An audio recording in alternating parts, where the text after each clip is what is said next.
Have you anything to say? Julie's iPad. Hi everyone, welcome back to The Library is Open. So I hope you've brought your library cards, my darlings. Well, what a week it's been. I said this last time, but you know, it bears repeating, doesn't it? This is the week that brought us the absolutely iconic and sure to be endlessly parodied, well it already has been, Handforth Parish Council, which, if you haven't seen it yet, is a leaked Zoom meeting of the Parish Council in Handforth, which is in Cheshire. And some, you know, some pretty radical local politics going on there on the old Zoom. My personal recommendation for all the parodies that have happened are the wonderful Flo and Joan, who are a comedy act who write sort of parody songs, and I haven't been able to stop humming them ever since. You may now refer to me as Britney Spears from now on. If that doesn't make any sense, please go find, or in fact I'll link it in the description, the original leaked Zoom meeting footage, and just do yourself a favour because I think it pretty much sums up peak current living of where we are. But what's really interesting is you also know that it exactly encapsulates on a really micro level how macro level politics works. You just know this goes on in the cabinet. But yeah, that's been keeping me thoroughly entertained and probably taking me away from my reading actually, which is, you know, oops. But you know, for a librarian, it's really unforgivable. But hey ho, there we go. I hope this angle's okay, by the way. You're sort of propped on a, you know, one of those dishes that you have at Christmas or other festivals are available, where you put like snacks in and stuff like that. You're sort of propped on that next to an old alarm clock and a teacup. So there's that. I'm eclectic, if nothing else. I also want to do a massive shout out to my absolute best friends in the world as well. Paul and Jay over at Those Vegan Guys, who hit 10k this past week, 10k subscribers, which is wonderful. And we had a lovely little party to celebrate, in which somebody who shall remain nameless and may be wearing the same outfit as they are in this video made a little guest appearance. So go check them out, and if you haven't already, give them a subscribe either, right, lovely. They're doing all sorts. But onto the content of the books. Thank you for your feedback on last week's video. It was really lovely, and just know that I missed you all too. You know, it's never a great feeling when I have to miss a video upload week. So it's just good to be back in a nice routine, and this sort of new format of video that I started doing, the reading blog stuff, is you know, it feels manageable at the moment, which is great, because like I say, I always want this to be a pleasure, not a chore, because it is a pleasure. So anyway, last week we had like a sort of really mixed bag, didn't we? We had romance coming out of our ear holes, which I suppose is fairly appropriate for February. But this week I didn't even set out to kind of create a theme or anything like that, but it just so happened that all the books that I read or listened to, because we have got an audiobook in there, spoiler, kind of coalesced around a similar sort of theme, is the wrong word actually, but they sort of raise very similar points, shall we say. So this is that's why I've called this A Whole Lot of History, because all the books that I'm going to talk about today in some way deals with events that happened in the past. We could conjecture that that's every book ever in some respects, but why ruin a good team? So yeah, let's talk a little bit, shall we? So the first book I read, which I got at the end of last year, but I hadn't got around to reading, but I was determined to, is this little beauty, that gorgeous cover, called The Shadow Friend by Alex North, who is also the author of, sorry, just a second, come on, man, that's beautiful. Who's also the author of The Whisper Man, which was recommended to me by the lovely Kelly, I believe. Hi, Kelly. And I read that and really liked it. What I have since discovered is that actually Alex North is a nom de plume, and apparently the author is somebody who is already an established writer but is keeping their current identity secret, or maybe not revealing it. I don't know why. But that's absolutely their choice, of course. And both The Whisper Man and this book deal with events that have happened many, many years before, but how they continue to sort of echo in the present day. I suppose a bit like that old saying, old sins cast long shadows, and so on and so forth, which is very true when you think about it. So what's the Shadow Friend about? Well, this is a creepy little book, creepy in a good way, I mean, about this guy called Paul Adams, who his mum gets ill, and he has to come back home to the little village where he grew up. Anyway, it turns out that 25 years previously, a friend of his, who later became a bit of an enemy, that's not a spoiler, you find that out straight away, committed a shocking and unprovoked murder. And the ramifications of that are still being felt now, because there is a copycat on the loose who is aping these murders. Now, the interesting thing is that the guy who committed the murder, Charlie, disappeared and has never since been found. And there's an online forum that basically believes that he managed to escape into a dream world, because we sort of flash back and forth between the present and the past. And we discover that Paul, Charlie, and two other boys were involved in this sort of experiment to try and harness the power of lucid dreaming, and use their awareness of presence in dreams to commit violent and pretty horrific acts, actually, by communing with this spirit that Charlie called Red Hands. And there's all sorts of imagery and real sort of creepiness, because when the murder was committed, where the body was laid out with red hands of blood handprints all around it. So that's sort of hence the sort of cover design, albeit more floral. And then, when Paul comes back, he keeps seeing this image everywhere, and that's how the other bodies that start to turn up are also positioned. And his mother knows something. She unfortunately is living with dementia, and she's in a sort of end of life care at the start of the book, and she sort of tells him that whatever it is in the house, and he goes into the attic and finds evidence there of it as well.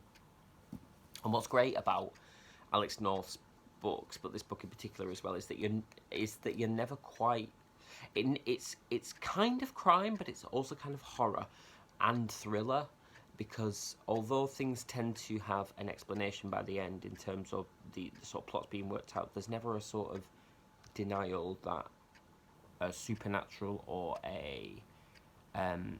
or let's just say a less earthly presence may also be there in the background as well. So while everything can have a rational explanation, there's that little slither of doubt by the end as to whether the supernatural element is still at play. Which makes this, as I say, marvellously creepy. A lot of the reviews have said this is just atmospheric and deliciously creepy.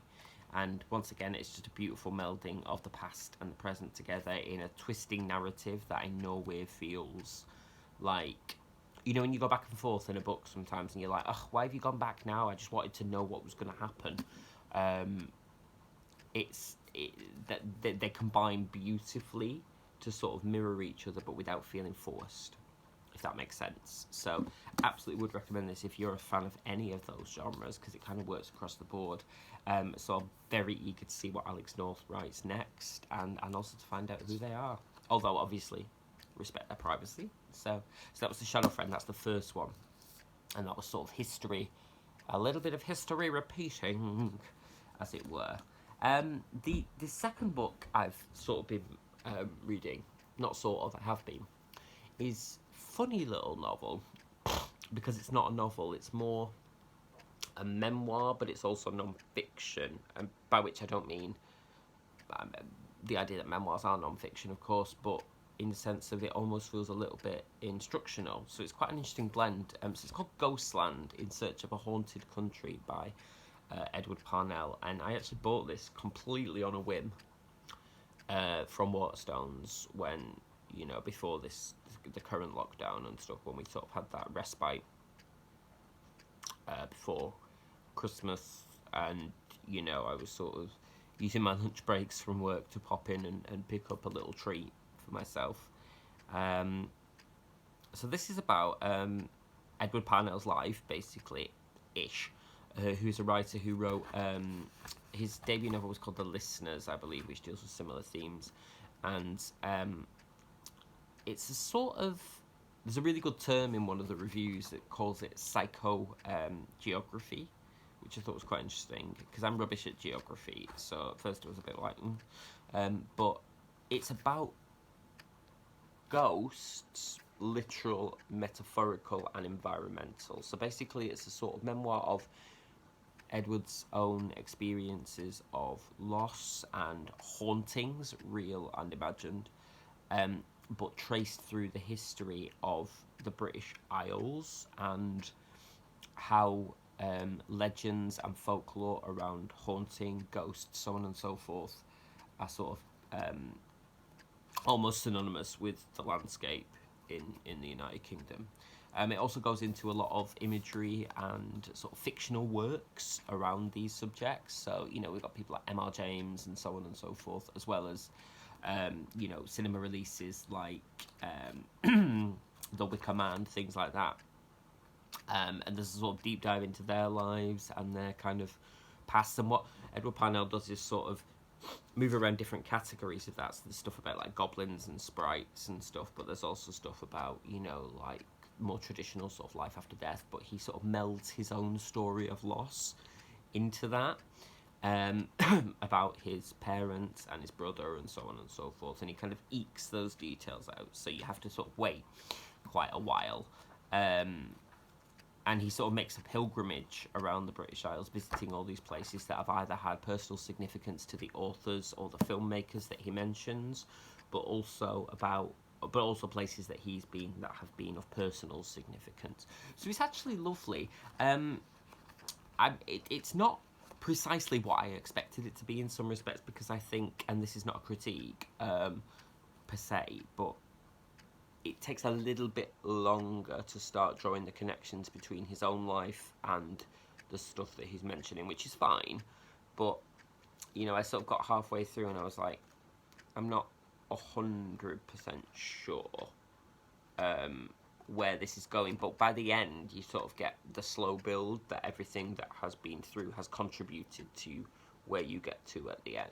I also think it's a really interesting exploration of what really makes ghosts and what really inspires like folkloric tradition. Now, you know, I'm very interested in sort of fairy tale, folk tale, fable, so on and so forth.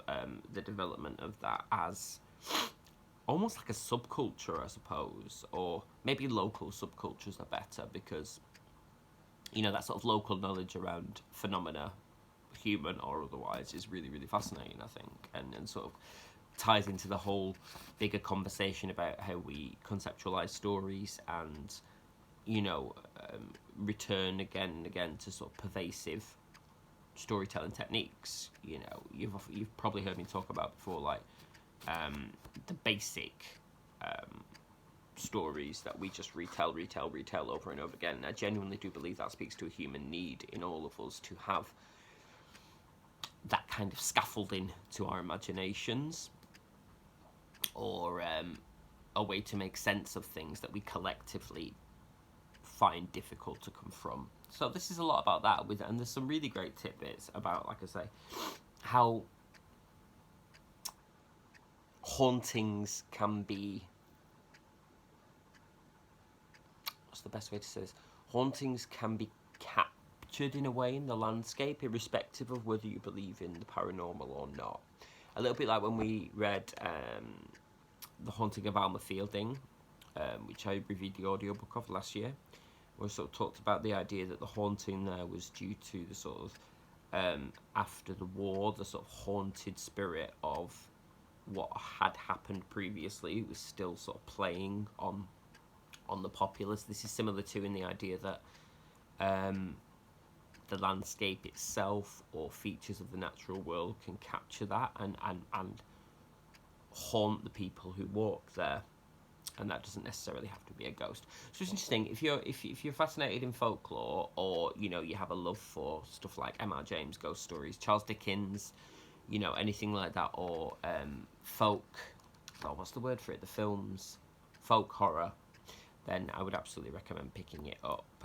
But you're playing the long game here in terms of getting to the discussion of Edward Parnell's own story. But that's not necessarily a bad thing. So I'm glad I read this because it gave me a lot of places to go, stuff that I wasn't aware of, and also some delightful callbacks to being a kid and watching, those like sort of 70s, 80s TV shows, like Children of Green Know, stuff like that, which is really lovely. So yes, it's a curiosity, this one, but fulfilling, ultimately fulfilling. And finally, we have an audiobook, because I know that you like audiobooks. That was such a silly sentence, wasn't it? I know you like audiobooks. But I know people have talked about them in the comments before, and I am a big lover, and they have become more prevalent to me over the pandemic. So this one was one I got on a complete whim, but it was blurbed by someone whom I can't remember now, who really praised it. So I thought, yeah, alright, I trust your opinion. And it's called Body Language by A.K.Turner, and as I understand, it's the first in a series of distinctly non-cozy crime, let's call it that, although it does have certain elements of coziness. And the plot centres around our protagonist, Cassie Raven, who is a mortuary technician in London. She's of Polish ancestry, and sort of lives, or did live, with her grandmother. She was brought up after her parents. Her mother died, and both her parents died, sorry. But she has this sort of knack, which isn't layered thick on, actually, which is quite interesting, where when she's sort of preparing the bodies for, post-mortem, so on and so forth, she hears their not their last thoughts necessarily, but she experiences like a moment of them speaking to her, which helps her to sort of build up a picture of how they really died. Anyway, one day, her former science teacher is brought into the morgue, and this person was a really influential person in Cassie's life. She sort of got her off drugs and helped her take qualifications to become a mortuary technician. No, that sounds really thingy. She helped her open up to her passion, basically, because she has a passion for science. And so Cassie basically determines to do that sort of very Miss Marple, albeit Gen X thing of finding out what really happened, which kind of leads her into a lot of danger as well. This is a really evocative novel. Like I say, it sort of blends that sort of old-fashioned detecting in some ways with new circumstances. I talked a lot last week about detectives starting to reflect more diverse, the more diverse world that we live in, and Cassie is very much she's bisexual. She is a former street liver. She's formerly homeless and lived on the street or in squats, and she has mixed ancestry, and there's this sort of fascination with anatomy, which there's quite a funny bit with like a human skull. And her relationship with the lead detective, Flight, who recently transferred from Winchester to Camden, which is where it's set, is delightful, because it's very much of that sort of very prickly amateur and professional investigator kind of relationship. But in that way, when they're not just like instant friends, or they're not just a bit with the police officer going, "You darn amateur." It's more interestingly built up with that. There are shades of real connection between them by the end, but without overplaying it so that they're instantly best buddies, because Flight brings with her, her own things that she's running away from. Which is why I kind of classed it with this, because there's an awful lot of the history about it, not just in the most basic sense of having, a dead body being essentially becoming a historical document instantly. There's also so much unfinished business from the past, so we get a deep dive into both of their personal lives, but also into a sort of, I guess, collective understanding of mortality and grief and you know, why people do the things they do. So it rattles on a pace. The audiobook is good. It's well narrated, generally speaking, although it's quite calm and it's quite quiet, so you have to put the volume right up. This is purely on a technical level. And there were some things where I was a bit like, like there were a couple of mispronunciations in it. But that's alright, because that's just me being proper picky, isn't it? But I really, really did enjoy it. I'm wondering if I would have enjoyed it more in book form than audio, and now I'm not quite sure. But nonetheless, I do recommend it if you're interested, and hopefully there will be a series, because I'd really like to see where both of those characters go. So there we go, that's it for this week. We had a whole lot of history. Who sang that? Can't remember. Tell me in the comments. So yes, the library is now officially closed, so put your library card somewhere safe. And I hope you are doing very well and that you've enjoyed this episode. Please do sound off in the comments about anything and everything, because I love to read them and to respond to them. I apologise if I never do. YouTube's doing that thing where it just gets rid of my comments sometimes now, so it's not that I'm ignoring you in any way, shape or form. It's purely that YouTube doesn't want me to have nice things, and frankly that's disgraceful. But yes, so I will link, as always, those vegan guys will be linked in the description. I will also send a link, I'll also put a link to their 10k party, as well as the Handforth Parish Council Zoom video, after which I suggest you go onto your preferred social media platform, do a search and find some of the excellent parodies. Alright, my darlings, so without further ado, I shall wish you a fabulous week. Take care of yourselves and be, above all else, be safe. Much love to you. Mwah.